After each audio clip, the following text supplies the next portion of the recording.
I'm Tom Ballard, and you're watching Q&A, or should I say LGBTIQ&A. Tough crowd. OK, we've just screened Between a Frock and a Hard Place, a documentary highlighting Australia's changing attitudes to sexuality and gender before and after the release of Priscilla, Queen of the Desert. So, what's in store for Australia's rainbow citizens? Joining the panel to answer your questions tonight, broadcaster, journalist and participant in the 1978 protests that became the Mardi Gras, Julie McCrossin, gender-bending cabaret star, Paul Capsis, the president of the Christian Democratic Party, the Reverend Fred Nile, subject of the documentary Becoming Julia, trans woman Julia Doulman, co-founder of the Wear It Purple campaign, Katherine Hudson, and gay rights activist and author, Professor Dennis Altman. Please welcome our fabulous panel.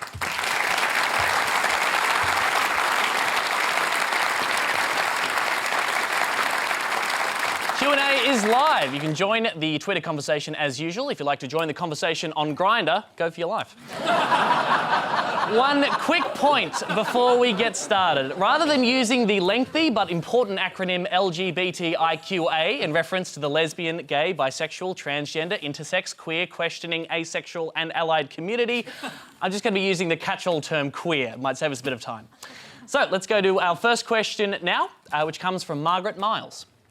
Good evening. I'm the mother of a gay child, and I'm sure it hasn't been easy for my child at some stages over the years. But gee, I'm so glad that my child wasn't born 50 years ago. How far have the gay community come since the 70s? Great question, thank you. I want to open the question to the panel generally, but I'll start with you, Dennis. I have a problem. I didn't hear the question. So we'll start with you telling me the question. The question is, how far has the gay and lesbian community advanced since the 1970s? Look, I think hugely.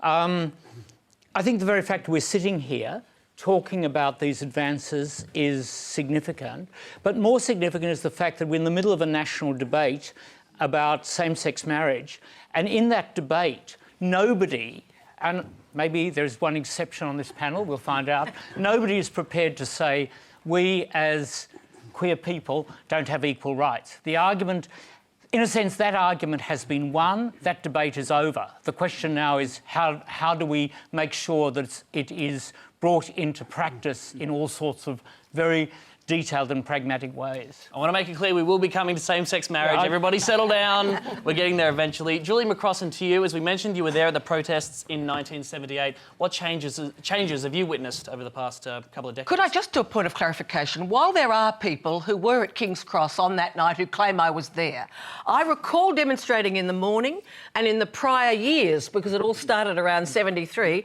I recall that night being among the hundreds outside Darlinghurst Police Station trying to bail the 53 out who'd been arrested, but I don't think I was actually there. I'll just take it, it's fine. Yeah, it's just that when you're in the middle of history, you don't know it's being made. It was one of scores of demonstrations, and there were many times when the women's cell at Liverpool Police Station in Sydney was full of lesbian women and gay men and transgender people who'd all been locked up. But look, clearly, we've got openly gay people on the High Court, we've got senior gay people in business.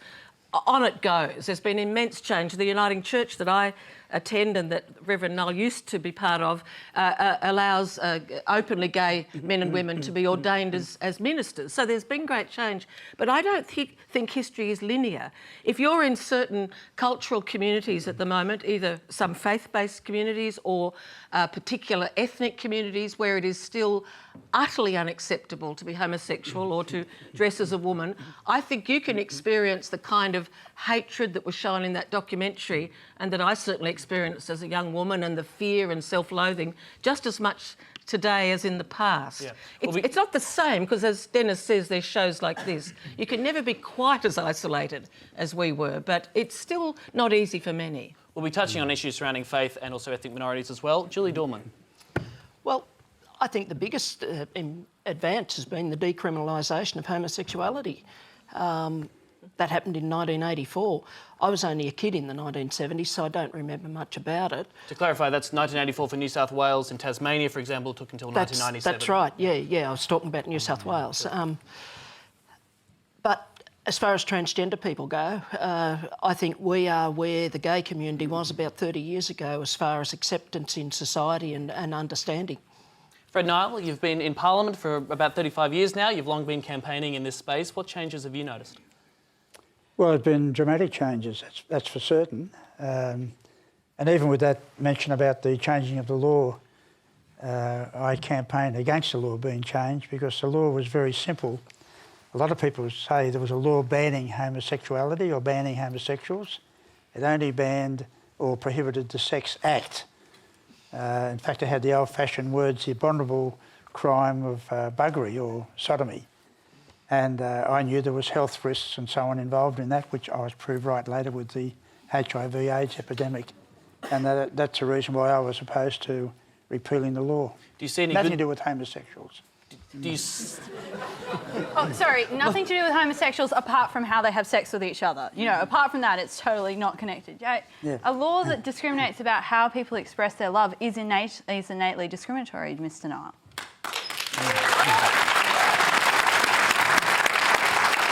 Fred Nile, I have to give you a response there. Well, obviously, you can express your love in other ways.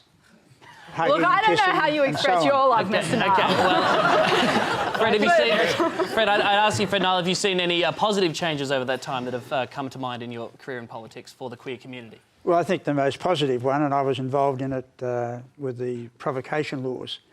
We had a law in New South Wales where someone could say I was provoked when I found out this man was a homosexual, so I bashed him. I may even severely injured him, and that would mean he wouldn't be charged with a serious offence because he was provoked.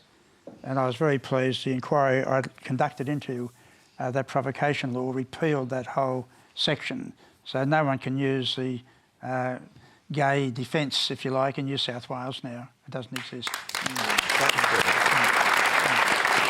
Paul Capsis, I've come to you. Changes as a gay man over the past couple of decades that you've noticed? Well, for me, I think the most obvious thing is the violence, the level of violence that used to, exist when I was coming out. I mean, late 70s, early 80s, I just remember the whole sort of focus on how macho Australian culture was. And I personally, experienced a lot of violence in school. And I just remember the fear, to be ourselves was very dangerous. So I still remember that. And I remember the marches and that you could go to jail, But for me, it's just been always a level of violence. And I know it still exists because it does, but it seems to have eased off a little bit. But then, yeah, like you said, there are so many countries that, people are killed for being homosexual. If you're interested in the changes, we should mention in the documentary you saw tonight, there was a small clip of a Monday conference from 1976 in Mount Isa. If you'd like to check out just how different things were back then, that entire Monday conference will be available on ABC iView at the conclusion of this show. Try and spot the differences. Our next question is from Martin Duffy. Why is it that Mr. Fred Nile there is so often portrayed as being narrow and bigoted, when in fact his positions on homosexuality has been the prevailing position, a view of humanity for thousands of years, and is still the prevailing position of not only all the major faiths, but the majority of humanity. So therefore, is not the push for homosexuality not in fact a minority seeking to oppress the minority and enforce homosexuality upon our institutions, our families and our children? Fred Nile, firstly, to clarify your position, is it your position that homosexuality is morally wrong? Homosexual acts. Right. And do you feel like you've been betrayed as a bigot in the media? And do you have any idea as to why exactly that is, if it is indeed the case? I just think that's what happens in the media. They want a headline and so on. I even think one of the articles a dentist wrote many years ago, which was quite a normal article, but the headline was, I think, something like, "Nile hates gays." And I said, find out anything I've said where I've expressed any hatred for anybody, for homosexuals or anyone else. But that's how you get misrepresented. Dennis Altman, I'll come to you here. Yes. I think that to say you're going to punish and imprison people because they act out their sexual desires is actually close to hatred. But going to the question, this idea that somehow acceptance of homosexuality is a minority view means that you're actually saying you want to be out of step with virtually all the beliefs of a majority of people in Western democracies. I mean, it's true that most organised fundamentalist religions hold the same views as Fred, and it's true that most authoritarian governments hold the same view as Fred. And if Fred wants to line up with Putin's Russia and with Mugabe's Zimbabwe and with the rest of them, that's great. I unfortunately, and the majority of people in Australia, want to line up with President Obama and David Cameron and the rest of the leaders and people of the Western world. We know from public opinion polls the great majority of people in Western democracies accept homosexuality and are moving to accept transgender people as equal. I'm sorry, that is the reality, and it doesn't help to throw around false accusations. Fred, no, I will give you a chance to respond. I want to bring Katherine Hudson in here. You obviously took some issue with some of Fred's statements before. As a young queer activist, do you view Fred Nile as bigoted and narrow, or is he just representing a mainstream view? Oh, he's definitely not representing a mainstream view. 64% of Australians in the latest survey support marriage. 68 to 25. 68 to 25. Apparently. And 80% of my age group support equal 80%. marriage. Paul is our fact checker for tonight, which is fantastic. But So if 80% of my age group support same-sex marriage, I'm sorry, Martin, but we're kind of the majority, not the little minority that you speak of. Sorry, Martin, I will come. Sorry, Katherine. You're not the majority. You're 2%. And historically, you've not been the majority. But we're going to lead the country in the future. This is the way that it is changing. This is the process. And you can either You're support still a minority. You can either support it. You can either support... Sorry, Martin, I'm going to ask you to not shout out, please, if that's OK, because our microphones can't hear you and that's not the way the debate runs. Julie McCrossin, I want to bring you in here. Could I just say, Reverend Nile, my difficulty with the view expressed by Reverend Nile, and it is by the mainstream Catholic Church and Anglican Church, which are the most influential churches in our policies, and I am a practising Christian. I'm a member of a Uniting Church Council, as a matter of fact, in the Redfern-Waterloo area of Sydney. The difficulty with saying it's OK so long as you don't have the act is that you're sending a message out to younger people who are watching this, which is a message without hope. We are creatures that are born for relationship. And to tell people it's all right so long as you never have a loving relationship is a cruel thing. You know, you had a loving marriage, I think, with Elaine for something like 60 years, and you've been lucky enough to have a new wife who loves you. And to deny that opportunity to share one's life, I agree with you, we are really actually quite a small minority, but to deny that right of relationship in order to be acceptable is a cruel thing. And I think to say it to young children is disturbing to them. Do need to move on, but Fred Nile, quickly your response. I'm not saying you can't have that loving, sharing relationship. This is democracy. Two men or two women can have a relationship and a friendship. I've never opposed that, and the church doesn't. I have a quote here of you describing homosexuality, that it should be classed as a mental disorder and is incompatible with the well-being of society. Is that still your view? Well, that was the view of the main psychiatrists' bodies until the homosexual groups lobbied them to change the definition. Is it still your view? I still think it's a male should be attracted to a female, basically, as God created us, heterosexuals, for a man to be attracted to a female. That's, I believe, God. But if you're born attracted to the same sex, what do you know? It's interesting you bring in God there. That's God's law. I want to go to a question on God. There might be someone with a different perspective. Our next question is from Timothy Ang. Right, thanks, Tom. I left church 10 years ago, right, because they were preaching pray the gay away, and I was really frightened, and I couldn't reconcile with myself, with our God, unfortunately. Now, coming back to present time, after 10 years, I've actually met a lot of gay Christians who taught me, how to live a Christian life and still be, right, to our God and be gay. So my question to you, Reverend Fred Nile, right, can you please affirm our Christian brothers and sisters, right, that it's okay to be gay and Christians, right, in the eyes of our loving, inclusive God, right, so that they do not need to choose between being who they are and to deny who God is to them. Fred Nile, you. can you be Christian and gay? I believe in the beginning God created Adam and Eve, male and female. That's the Creator's objective and plan, not Fred Nile's.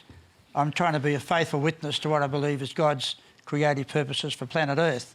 And out of that relationship of a male and female, obviously we have the birth of children. A creative act, two men, no matter how much you might like each other, will never produce a child. Neither can two women, but a male and a female can. And that's why that's natural relationship. That's the natural one. Male, male, female, female is unnatural. Fred, is your message to Timothy Ang, to young Christians like Timothy Ang, to change who he is or to leave the church? No, because I believe God loves everyone. He loves me. He loves all of us, sinners, saved by grace. None of us perfect, certainly not me. And God loves the homosexual, loves the sinner and wants them to repent and return back to his loving embrace for his will and purposes for their life. Julie McCrossin, you're a gay Christian yourself. I want to bring you in here. I just think it's important for people watching, particularly younger people, because I can still remember quite vividly what it was like to have feelings that I was a lesbian in the 60s, and it was a good decade before I heard anyone say anything positive. And any reference was always associated with suicide. That literally was my experience in the 60s. So I still think of someone who may be watching this in a part of a capital city or a rural area who would hear that and feel quite frightened, particularly if they are drawn to faith. And it's important to say that not only are there churches like the Uniting Church where it is acceptable to be gay or lesbian or indeed transgender, the parish I attend has all those sorts of people in it, but there are within the mainstream churches like the Anglicans and the Catholics, many people who no longer share that view. And I personally am regularly invited to participate in all manner of activities with many faith groups. So there is diversity within Christianity and other faith groups, and I think that's important. I don't think we can speak for Muslims. I think there you have genuine despair for individuals, as I understand. We have a question on that later in the program, actually, and while we could discuss the existence of God and his position on homosexuals all night long, we do have to move on. You're watching Q&A. I'm Tom Ballard. This is a special on issues facing queer Australia in 2015. Our next question comes from Lawson Tanner. Thanks, Tom. The Growing Up Queer report, released early last year, revealed that the over 1,000 rainbow young people surveyed saw school as the most threatening place to be themselves. And I've personally heard some horror stories about coming out and identifying as queer at school. And although I've had a fairly sheltered coming out experience, there have certainly been elements of that. So my question for the panel is, why do you think schools are still not safe places for queer identifying students like myself? And what can be done about it? Thank you, Lawson. Well, your sheltered coming out experience is just on national television, so there you go. You are wearing purple, and we have the instigator of Wear It Purple on the panel, one of the co-founders, Katherine Hudson. Your response? Can I just say, Lawson, that when we started Wear It Purple, the idea of someone being able to say on a national television program like Q&A that they'd come out in school and it was okay was absolutely unheard of. Absolutely. When we started Wear It Purple, coming out at school was a horrible experience. You know, the writing themselves in report from the year that we started Wear It Purple, 80% of abuse that young people faced was at school. Gay teenagers are 14 times more likely to attempt suicide than their heterosexual peers. So yes, it's better than in Dennis Altman's day, than in Paul Capsis' day, than in Julie McCrossin's day. But it is not better to an extent than I am happy with as a young Australian. Very quickly, Katherine, could you give us an idea of what the philosophy behind Wear It Purple? Philosophy behind Wear It Purple is that one day every year we wear purple to show our support for rainbow youth at risk. Because we knew that people didn't realise how much support was out there. How much, you know, the person who sold them lollies on the way to school actually thought being gay was okay. How much their English teacher was actually a raving lesbian behind, you know, closed doors. And, you know, how much the PE teachers, well, you know, they all get up to it. But it showed support. And I had so many people contact me after the first Wear It Purple Day and not realise that they had so many people around them who actually genuinely cared. Julie Doulman, could you have done with a Wear It Purple Day when you were in high school? I think so, yeah. I do remember a few gay guys at school in the 1970s, but they weren't out. But, you know, there were suspicions, we knew. And there was certainly at least one lesbian PE teacher at our school in 1978. PE departments, I tell you. Yeah, but it certainly would have been much better. And of course, transgender kid in the 1970s at school, you just would not dare. You know, it's just the best chance you might have got is if the school social was fancy dress or something like that. In my case, being brought up a very strict Catholic, Fred, my first opportunity to cross-dress publicly was as an altar boy. Okay.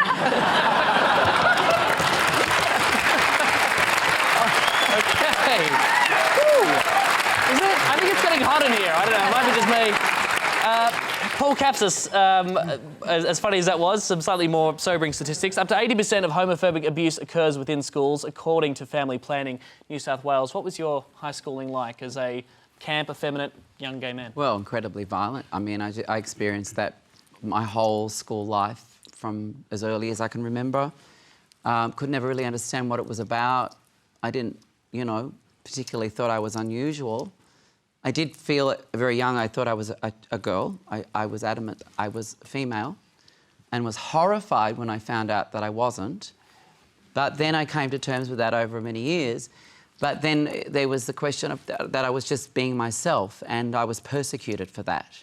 So I really know about bullying and persecution. And I went to an all-boys high school and where the whole focus, as our country is on sport pretty much.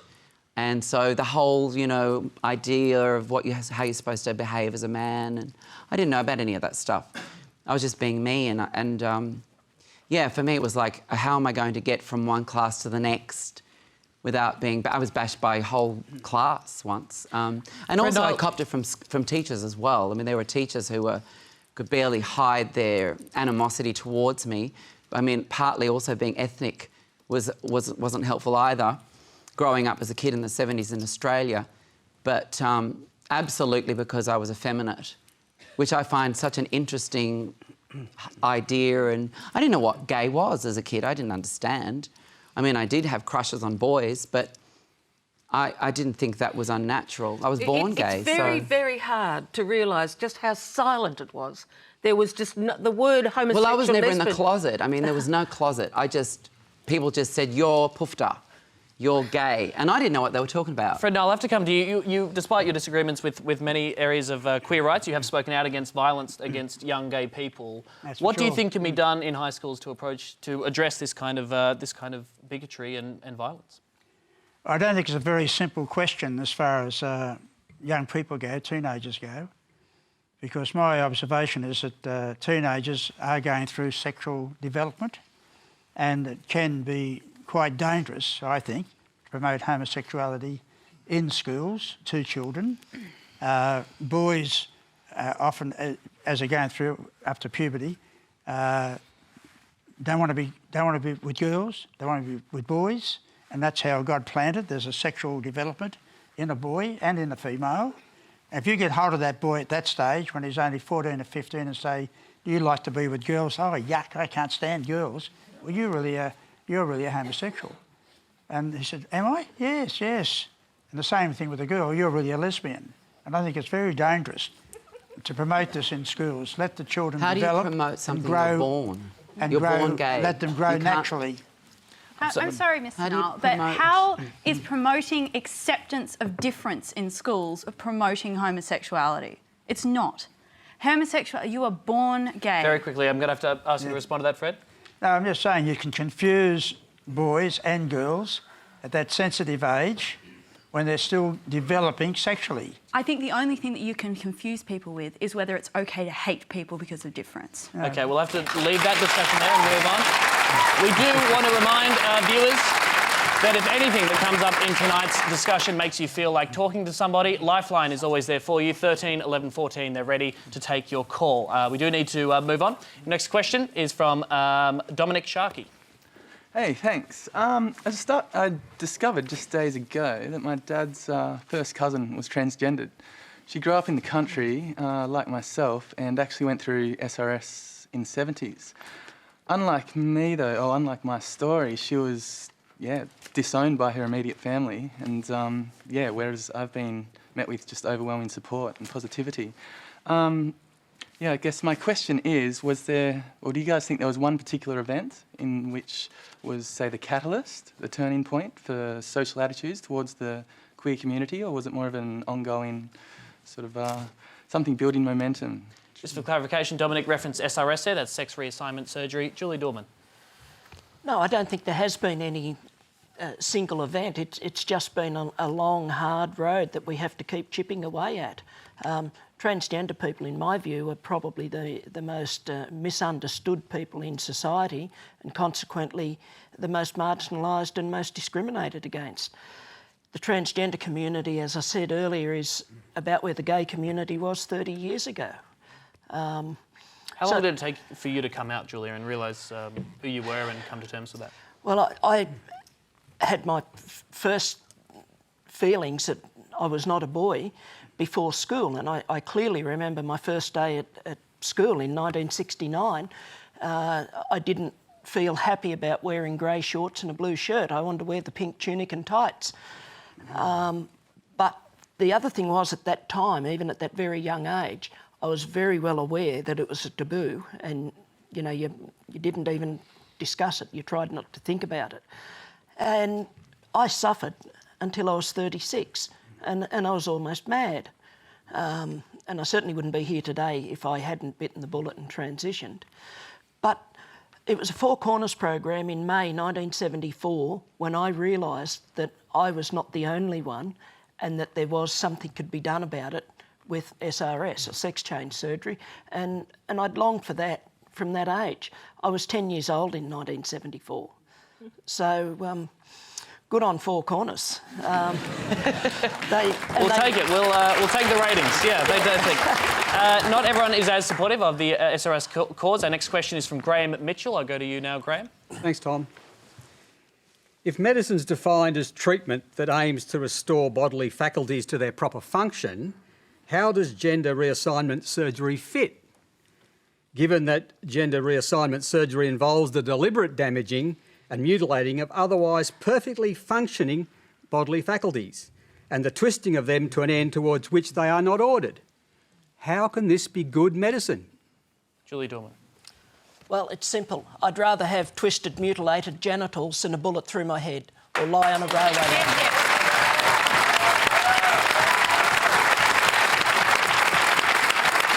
Dennis.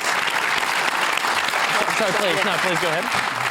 I've had reassignment surgery and I'm absolutely delighted with the result. I have a sense of peace of mind that I'd never experienced in my life. I'm not repulsed when I see myself in the mirror. And, at the end of the day, I don't go to nudist beach and the like, so it's nobody else's business. Dennis Altman, I want to come to you and to get a sense of your view of the trans cause and where it's at, particularly in the light of, a big media event like Caitlyn Jenner's recent coming out.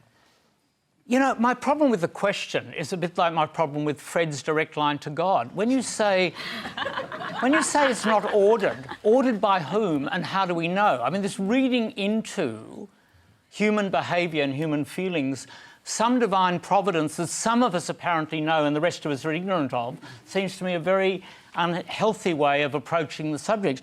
I don't think that the trans people are where gay people were. I think there are significant differences. But I think you're absolutely right in saying there are huge changes going on, and I honestly don't claim to understand them all. I'm just talking in terms of acceptance in society. Yeah, I think that's true, but I do want to make the point, as one gets older, you either can say, look, things are changing, and let's be humble, I don't get it all. I don't necessarily understand your experience, but I value your testimony of your experience. And this is where I think I'm different from the people like Fred who seem to know how I should feel because someone up there has apparently told him. Now, unfortunately, I don't have that line. All right, once again, so much to say. I'm sorry, Julia, I really have to move along. There is much to talk about indeed. Our next question comes from Boran Izzet. Growing up in a very traditional Turkish Cypriot migrant family, I always knew that I was different to my siblings. As I matured into an adult and through my early 20s, I started to understand why I was different, but struggled to reconcile that with my strong cultural upbringing, my faith, and my life experiences. For almost 15 years, I deceived the ones that I loved. I moved in shadows and spent far too much energy consumed with constructing a persona that they would be happy with, only to fear their rejection. All of this took a serious toll on my mental and physical health, and through much pain and some rich, varied learning experiences, I've come to be proud of who I am. However, convincing my family to accept that the person I love isn't Turkish, Muslim, or a woman is continuing to cause challenges in our relationship. Do you think that the children of migrants in Australia have it easier, or are our strong family, cultural, religious bonds actually a barrier to living a fulfilled, proud life? Paul Capsis. Yes, well, Boran, I totally get where you're coming from, because I also had a very religious upbringing, Catholic and Greek Orthodox, and then there was a period of Jehovah's Witness studies, Bible studies. And you really got around. Yeah. And on top of that, the very strong ethnic, paternal Greek side, and then the maternal Greek, Maltese. It's hard. It's a very difficult one for us, I guess, because the connection and the way we all, our families stick together and trying to teach us the way they know, and then for us to be ourselves is the real difficult part. But for me, my experience is that as I've gotten older, I've had way more acceptance from my family. And making those decisions for yourself is really hard. Julie McCrossin, you touched on the Muslim community before, very briefly. What's your take on this? Well, I suppose how I would react is that we develop our own family networks, our families of choice. And so we can have family life of our own. Some of our families over time will see us and love us, and some won't. I think we're utterly powerless over that. But I think it's terribly important that we form family-like relationships. Sadly, my mum, who's still alive, and so I will be respectful in what I say, has been unable to take joy in my life choice. But I have, throughout my life, had other older mother figures who have given me loving acceptance. So in a sense, I've sought, it's a resilience technique, really, even though I did it instinctively. But with hindsight, I can see that I was doing something to help myself survive. Having said that, I think I'm a good daughter to my mother, who I hope is asleep and not watching us necessarily. Fred Nile, does Boran's struggle there with mental health issues, with the judgment of his faith and family members, does that move you? And what's your message to Boran? It does, and I think families should be loving to each of their children, and even when they say I've become a homosexual, they should still be loved and accepted in that family. Dennis Altman, I'll come to you on this. I think we've got a danger in Australia of somehow assuming that migrant groups are so different to the rest of society, because I can think of individual cases of people from, quote, traditional Anglo backgrounds who are struggling. I can think of people who are from first-generation Muslim immigrant families where the families embrace them. Having said that, I recognise you do represent a strong experience that very many people have, and I think this really takes us to the heart of why it's important that we have these discussions, why it's important that, unlike what Julie and I and Paul experienced, when we were growing up, there weren't role models, there weren't people on television programs. And I would end by saying some of my family in the audience tonight, and there's a lovely story. My nephew came out to us as gay while we were literally watching the episode of Glee in which Kurt comes out to his father. And that, to me, symbolises that, yes, we have moved on. Well, Katherine Hudson, talking of moving on, I mean, as a young person in multicultural Australia, have you noticed changing attitudes towards your queer friends of different ethnic backgrounds? Yeah, absolutely. Just picking up on the Glee thing, I mean, not all of high school is Kurt and Blaine beating out a Beatles cover to the playground, but a lot of it is becoming like that. And personally, from my experience, the more musical theatre you can introduce into the high school curricula, the better. Paul would like that. But Truthfully, I agree with Dennis. I think that the more that we separate different communities in Australia, the worse it becomes for the status of people who maybe don't exactly fit into that identity. You know, everyone struggles with how they fit in. No one fits in exactly. You can be Turkish and gay. You can be various combinations of things which make it harder and harder for you to resolve your identity. And the only way that we can do that in a society is to expand our notion of identity, expand it to what it is to be Australian. And from my perspective, in an Australian multicultural society, what it is to be Australian is to be accepting of others, simply. You're watching Q&A, a special focusing on the queer issues facing Australia. I'm sure you can applaud if you like, if you so wish. A special on the issues facing queer Australia in 2015 in light of the new documentary Between a Frock and a Hard Place on Priscilla, Queen of the Desert. Our next question gets into the juicy topic of same-sex marriage. Here we go, everyone. It comes from Zara Stardust. Hi, thank you. The campaign for marriage equality is now backed by multinational corporations and receives significant public attention. Marriage as an institution rewards people with social and financial benefits whose relationships resemble heterosexual ones, for example, through monogamy or cohabitation or shared assets. To what extent is the campaign for marriage equality an assimilationist campaign seeking a seat at somebody else's table instead of recognising our own diverse family and relationship structures? And what are the risks when debates around marriage equality obscure other ongoing and pressing social issues affecting our communities? Dennis Altman, you've written extensively about this area. Look, my sympathies are with you at one level. On the other hand, I think the reality is that at this stage, the campaign for recognition of same-sex marriage has become so symbolic that it is very difficult not to say, I wish it would be passed. And the dividing lines are increasingly between people who accept us and people who don't. But having said that, it is not, I think, for me, the key moral or human rights issue facing us. And for me, the great moral issue facing us as queers is that we are sending people to PNG who are coming to this country, fleeing because of their sexuality, and we are incarcerating them in a country that still imprisons and persecutes them. And that is a great moral issue.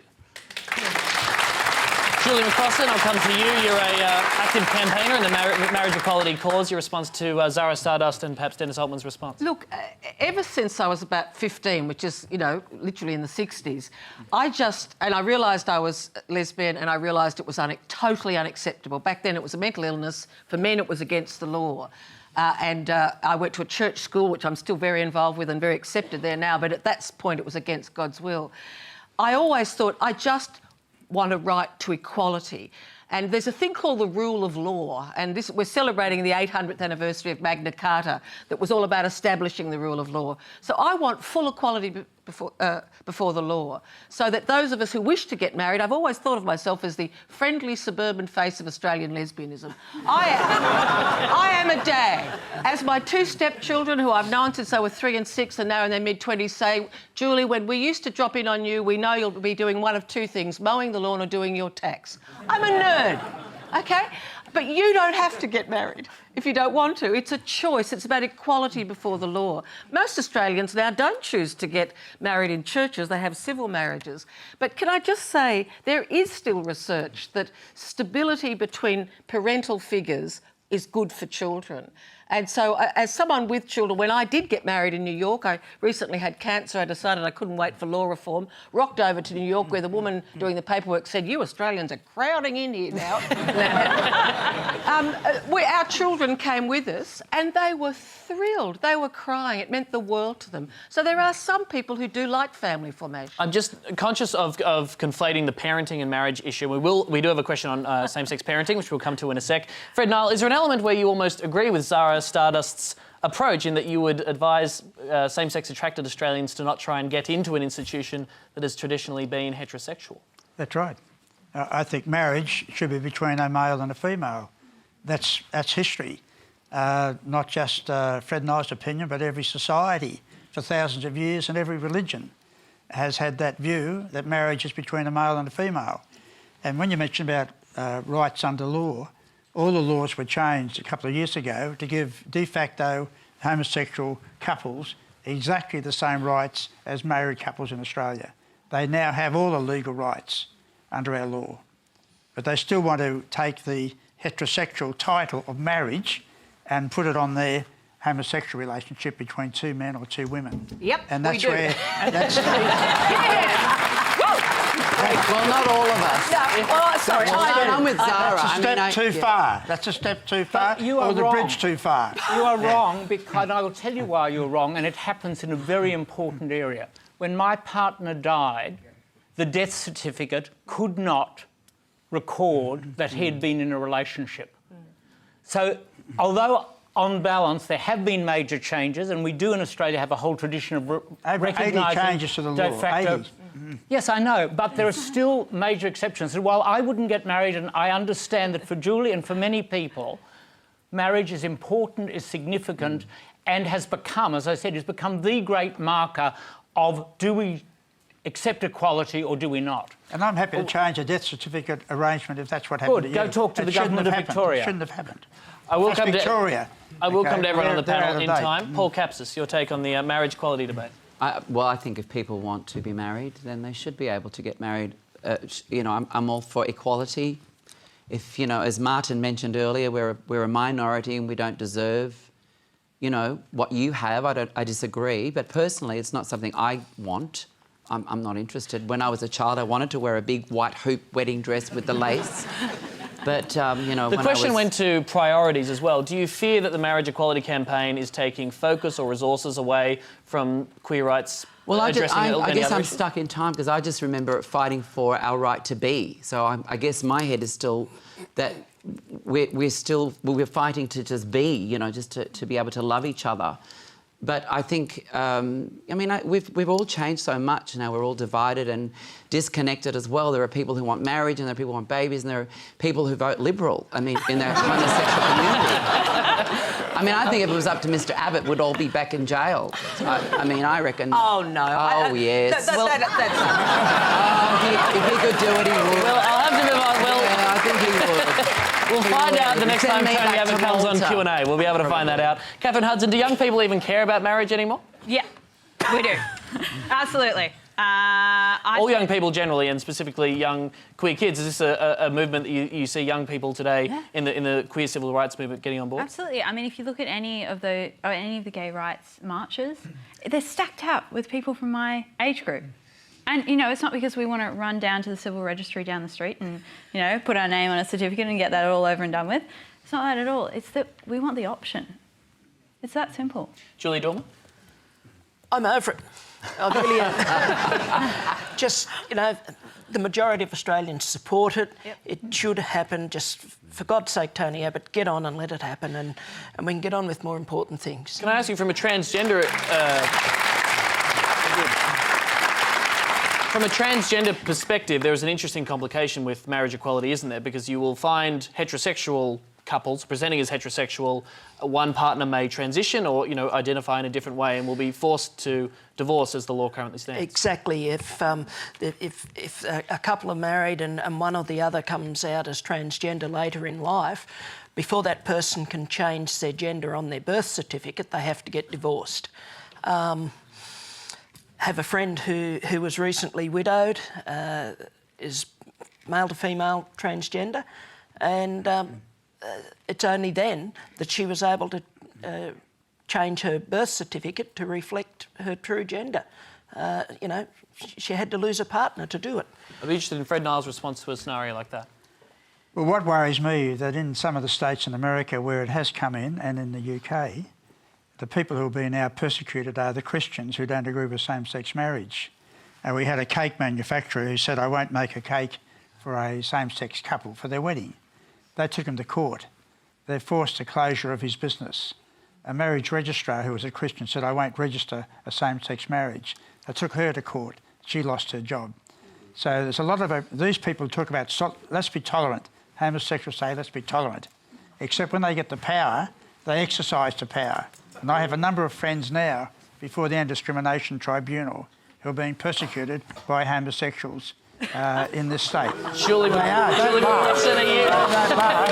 All right, don't throw fruit or anything. And one was a major in the army and was sacked as a major in the army because of a homosexual persecuting him, Mr. Gary Burns. Yep. Julie McCrossin, are you worried about marriage equality impacting on freedom of religion?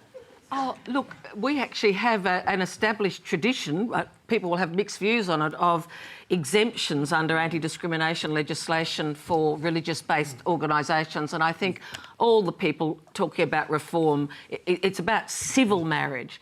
I think, in other words, it's about it's not a religious ceremony that I had in New York, it was a civil ceremony. Having said that, when I came back to my South Sydney Uniting Church in Redfern, Waterloo, we had a blessing ceremony, my partner Melissa Gibson and I, at the church. It was standing room only, and a whole swathe of people took communion for the first time in 20 years because they were so amazed at the warmth with which we were accepted in that place. Now, it will, of course, not be... There will be some Christian churches, I believe, who will fight within their faith groups to allow religious marriage. And some people won't like me saying that because people want to keep it nice and simple that we're only going for civil marriage. But you know what? I'm not only going for civil marriage. I actually want full equality. I don't feel sick and different. I am an ordinary, loving, tax-paying, moral person. And I want the lot. We have time for just one more question on this special edition of Q&A, and that final question comes from Maeve Marsden. I am incredibly proud to have been raised by lesbian mothers. When I face hardship as an adult, it's their bravery, their pride, their love and care and intellect and humour that I draw on for strength. Much of the discussion around families like mine are about whether or not same-sex parents can offer the same quality of life as heterosexual parents. But I think that queer and alternative family structures have unique and positive qualities that mainstream society can learn from. I'd like to know what the panel thinks that our queer community can teach our straight friends. Fred Nile, what can straight parents learn from rainbow families? I think every child has a right to have a female mother and a male father. That's their human rights. If you want to talk about human rights, that's a basic human right. And I think a lot of our children are being deprived, and there's now quite a backlash in America of these children that have not had a mother or a father are now coming out publicly saying how unhappy they are with that situation, that they had no choice. They made no choice. Somebody made a choice for them. Julie, you're a mother. You're a same-sex attracted mother. Your thoughts? Look, I fell in love with a woman who had 2 children from a prior heterosexual relationship, and so we've raised a boy and a girl in partnership with their father. And I personally think it is. I personally, because I'm 60, I'm old, and it may be a factor in this, I personally have been a bit challenged by 2 women and 2 men having children and not seeking to have an involved opposite-sex parent figure. But I have watched a lot of those children grow up, and many of them are very, very happy kids. So I'm, I guess, guided by the next generation that's talking about diversity. At the research level, away from anecdote, there's strong evidence that people in same-sex parents do as well, if not better, in some circumstances. But I don't want it to be a competition. I want us all to be good parents. And it's a shame, in a way, we don't have some children on the table. But I don't believe Reverend Nile is wrong in saying there will be some children who will grow up and challenge the way they were raised, as there are in heterosexual. That's, in a way, what children do. So it's complex, it's not simple. Katherine Hudson, in the film Priscilla, Queen of the Desert, Hugo Weaving's character is essentially has to come out to his son, is a gay dad, and that idea is sort of derided and laughed at within the film. Are young queer people today fully dreaming of having families in the same way their gay ancestors or those who came before them maybe wouldn't have thought so? Yeah, absolutely. I have a very fond memory of the first time I saw Priscilla, Queen of the Desert, which was at a sleepover, because I was in Year 9, with the 2 other girls at my school who both were queer. and we sat down on pillows in our pyjamas and watched these drag queens parade around the Australian desert.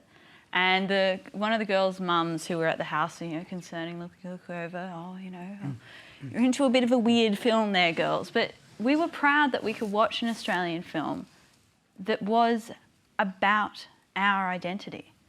And like with Hugo Weaving's character, I want to have kids when I grow up, and I don't care about the gender of my partner. That's not going to stop me. And similarly, I think for the rest of the LGBTI youth here tonight and here watching, we want to have a family, we want to get married, and we want to do everything that our straight friends can. And the only people stopping us are people in Parliament who are saying hate speech, not things that are productive. Dennis Altman, it's a sociological research saying that queer parents or same-sex attracted people are lesser parents than heterosexual makeups. As far as I know, all the research suggests, as Julie says, that there's virtually no difference. And if there is a difference, it tends actually to weigh towards same-sex couples. And I think that's for a very simple reason. They desperately want to have children. They have to work very hard to have children. And if we're going to talk about the rights of children, surely the right of a child is to be loved, cared and protected. And where is this not happening? It's happening essentially in the heterosexual world. And I absolutely care about the right of the child, but that's not, our community are not the people who are leading the molestation and abandonment of kids. Totally. Okay, I'm going to be cheeky. I'm going to try and squeeze in one more tiny little question, I believe, from Mother Inferior. I think we have the Mother Inferior somewhere, if she's about. Mother Inferior. One very quick question from you. The mic's there, yes. Initially, I was going to ask if the Bible condemned onesies. Okay. But actually, I was wondering what the panel would think if instead of Scripture Union chaplains being appointed to state schools, perhaps state schools ought to actively seek the appointment of drag queens. Very quickly, Paul Capsis, I'm going to bring you in here. Well, I think the drag queens led the revolution, so there's a lot to teach. Fair enough. Julie Doulman? Can I have a moment of indulgence? I'd like to send a big cheerio out to Katherine Cummings tonight. Katherine's just had open heart surgery. She's just had the toughest week of her life. And those in the transgender community know who she is. Her book, Katherine's Diary, won a Human Rights Award in 1992.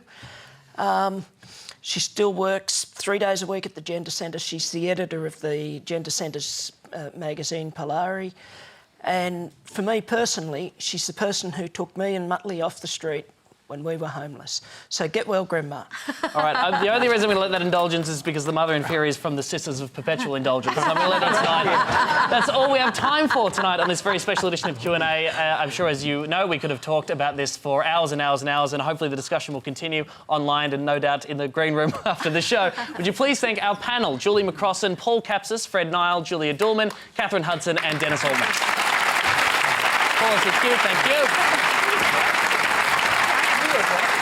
Thank you very much for joining us on this special edition of Q&A tonight. It's been an honour and a privilege to be sitting in this chair. Tony Jones will be back on Monday trying to get our politicians to talk some sense with a panel featuring the angel-voiced singer of Anthony and the Johnsons, Anthony Hegarty. To take us out tonight, Paul Capsis gives us his interpretation of the disco classic from Priscilla, I Love the Nightlife. See you, Chookies, and good night.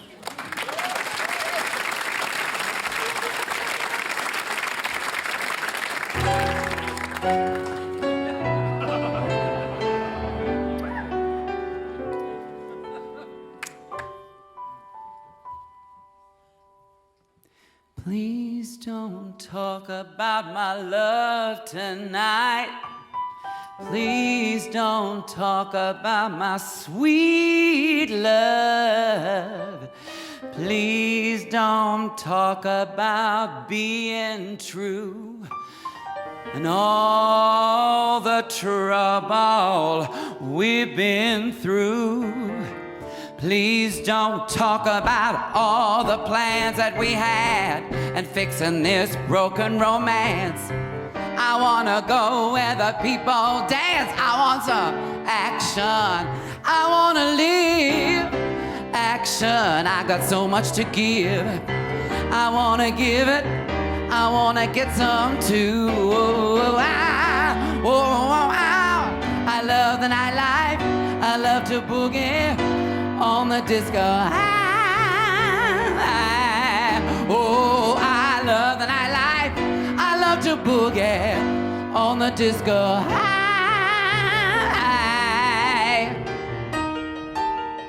Please don't talk about love tonight. Your sweet talking won't make things right. Love and lies just bring me down. You got women all over town. You can have them all, and when you're through, maybe that'll make the man out of you. I gotta go where the people dance. I want some action. I wanna live action. I got so much to give. I wanna give it. I wanna get some too. Oh, I love the nightlife. Come on, Australia, on the disco. Oh my God, when I was 16, I fucking hated disco. Fuck disco.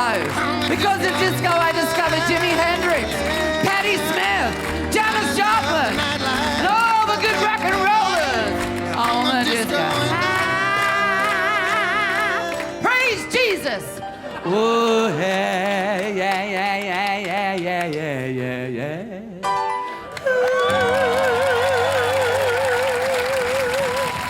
Jeremy Brennan.